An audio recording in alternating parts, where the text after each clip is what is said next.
मान लो आप कृष्ण भगवान की पूजा कर रहे हो, पर एक तांत्रिक पाथ से। वहां गोल ये रहता है कि कृष्ण भगवान की पूरी एनर्जी, 100% एनर्जी आपके बॉडी में एंटर होकर आपके बॉडी के साथ एक बन जाए। और जिन लोगों ने असल में इस चीज को अचीव किया है, वो शायद शहरों में नहीं रहते, शायद बहुत दूर रहते, हिमालय में, किसी गांव में।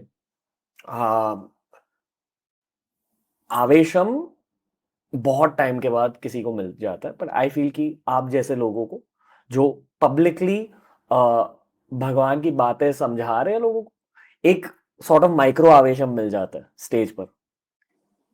I hope so. आप ये मानते हो?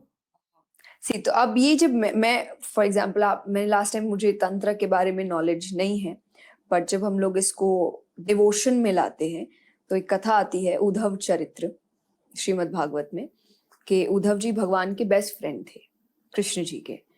तो वो बिल्कुल भगवान जैसे दिखते थे, उनका मतलब फीचर्स भगवान जैसे थे, चाल भगवान जैसी थी। अगर वो दूर से आते तो एक बार के लिए लगता था कृष्ण चल के आ रहे हैं, मतलब इतने एक जैसे दिखते थे। वो बहुत ज्ञानी थे, उन्होंने देवताओं ने जिससे ज्ञान प्राप्त किया था उनसे ज्ञान प्राप्त किया था। उनको बस एक चीज नहीं समझ आती थी, दैट वाज प्रेम। प्रेम। हाँ, उनके लिए ज्ञान सबसे ऊपर था, ज्ञान से ऊपर कुछ नहीं था। भगवान के लिए ज्ञान से ऊपर भी प्रेम था, कि अगर जब बिना सेल्फिश रीजन के प्रेम किया जाता है उससे ऊपर कुछ नहीं होता है, जो उनको उसे मिला है। कि जब भगवान आपसे प्यार करने लगते हैं, या जब आपका डिवोशन भगवान के प्रति इतना ज्यादा हो जाता है कि भगवान को आपसे प्यार हो जाए, तो भगवान आपको अपने जैसा बनाते हैं।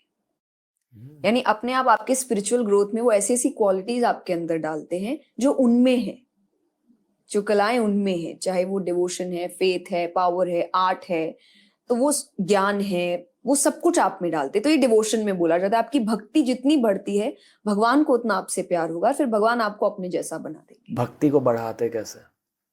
सत्संग, सत्संग है, स्क्रिप्चर्स। आपको किसी से प्यार कब होता है? जब आप उसके बारे में जानते हैं, जब आप उसके बारे में समझेंगे, उसके बिहेवियर को, उसके स्वभाव को समझेंगे, उसने क्या क्या किया आप समझेंगे, तो आपका प्यार बढ़ता है कि वो इंसान या वो ऐसा करता है या ये भी कर सकता है।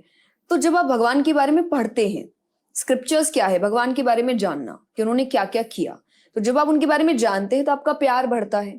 फॉर एग्जाम्पल, राजा परीक्षित ने जब 7 डेज की कथा सुनी, तो उनको जब सुखदेव जी ने कथा सुनाई 7th डे, उन्होंने इतने अच्छे से सुनी थी कि उन्होंने बोला कि मैं आशीर्वाद के रूप में तुम्हें अमर कर देता हूं, तुम बोलो अगर तुमको मृत्यु से डर लग रहा है तो, डेथ से। उसने बोला नहीं, अब तो मुझे भगवान के पास जाना है। उसको 7 डेज में इतना प्यार हो गया था भगवान से कि उसको नहीं रहना था। भले ही हो सकता है वो 7 डेज के पहले उसको लग रहा होगा कि कोई मुझे श्राप से मुक्त कर दे या मुझे मरना नहीं है, पर 7 दिन में उसको इतना प्यार हो गया कि उसको रहना ही नहीं था यहाँ पे। तो भगवान से जब आप पढ़ते हैं आपका प्यार बढ़ता जाता है। तो मे बी एंड प्यार होता है जब लोगों को दुनिया ही अच्छी नहीं लगती, कि नहीं यहाँ कुछ नहीं रखा है जो है भगवान के पास है। तो आई थिंक सत्संग, स्क्रिप्चर्स, भगवान के बारे में जानना, वो आपको और करीब लेके आता है डिवोशन की ओर।